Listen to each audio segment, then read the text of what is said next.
Our council members use a lot of different methods to keep the doors of communication open with their constituents. Sometimes it's coffee with a council member or maybe through social media. Well, one of the ways Ward 5 Councilman Cedric Crear keeps in touch with his constituents is through an annual forum. Now, usually this is held in person. This year, thank you, coronavirus, it was held mostly virtually. I had the honor of emceeing as directors, first responders, and other city leaders joined the councilman to talk with residents for over 2 hours.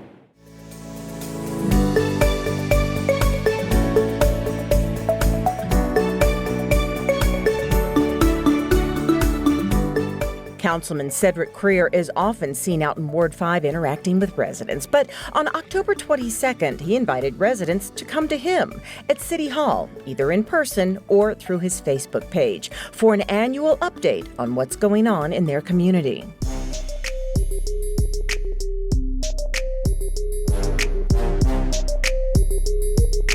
And at 6 p.m. on the nose, the Ward 5 virtual community forum began on Facebook and Channel 2.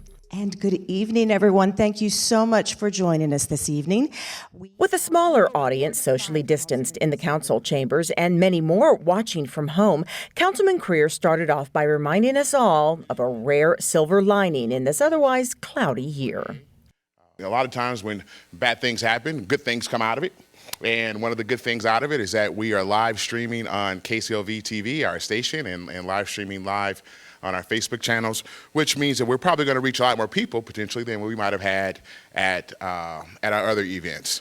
For the next 2 hours, residents would hear from city leaders on his core strategic objectives: workforce development, strides being made in ending and helping the homeless population, and economic development. So tonight you'll hear from various city departments on current projects, where we are and where we are headed, available resources, how you can get involved. And tonight is about being proactive and sharing information. You've heard me say this, and I'll continue to say this. Great things are happening in the city of Las Vegas, and great things are happening in Ward 5. Following state directives, we asked that everyone practice social distancing and that face coverings be worn by the speakers until they took to the podium. As an extra precaution, I wiped down the microphone in between each and every speaker.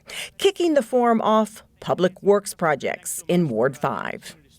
We've got projects every corner of the community, and we work closely with a lot of residents to find out what are those improvements that'll make things better. And I'm going to highlight for you some of those projects. So first one is really an economic development project where the city's the master developer in Symphony Park, right out across the street. And in order to help with some of the economic development that's coming there, parking garages are needed to replace ground level parking that's not as efficient. We heard from Director Greg Whitesell on how the pandemic put a spotlight on our already popular parks and open spaces and improvements at centers like the Dula Community Center. Mike Howe, who is a section manager with planning, spoke of special zoning for the area around the historic West Side School. We also heard how staff of Economic and Urban Development sought every dollar from the federal government to local grants to help keep businesses running during the pandemic. Well, we not only pushed out other people's money, but we've had some money ourselves. We actually provided money throughout the city in 2 rounds of funding for a business preparedness grant. And I'm happy to report that we funded 176 different Ward 5 businesses with a $4,000 cash grant. No restrictions. You can spend it on any reopening expenses. Dr. Tammy Malich told viewers how youth development and social innovation implemented new programs like community navigators to help residents with everything from housing to distance learning support, as well as a $7 million grant that will be used to support the councilman's workforce development initiative.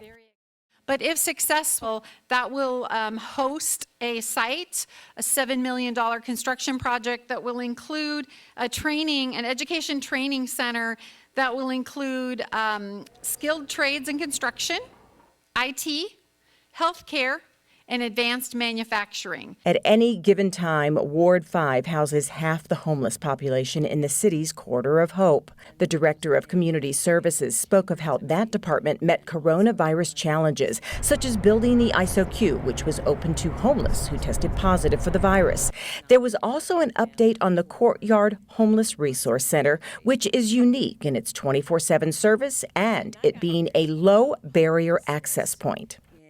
It means I'm not going to ask you to give up your pets when you get to the door. It means you can show up with 10 bags of your personal belongings, and I'm not going to ask you to discard them when you get to the door.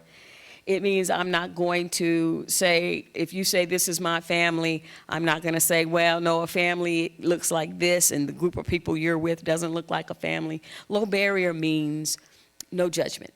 The Director of Operations and Maintenance spoke of his department's work in everything from street sweeping to graffiti abatement, and how it is also answering the call to clean up areas that become homeless encampments for the safety and health of the homeless and the rest of the city. The last photo I'm going to show you is and it's a video, it's at the industrial overpass, which was just constructed, and you'll see us clearing debris from storm drain structures.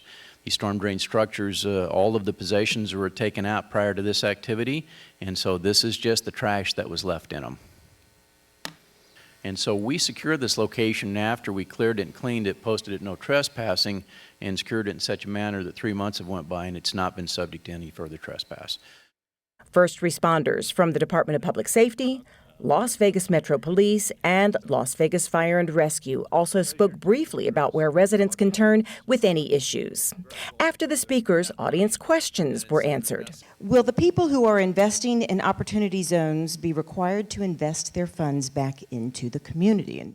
I'll let Bill get down to the technical aspects of the opportunity zones, but at the end of the day, it's for businesses to defer their capital gains that they've earned over the years to make an investment within a opportunity zone community to spur investment. If they hold that investment within the community for so long, then they get those capital gains abated.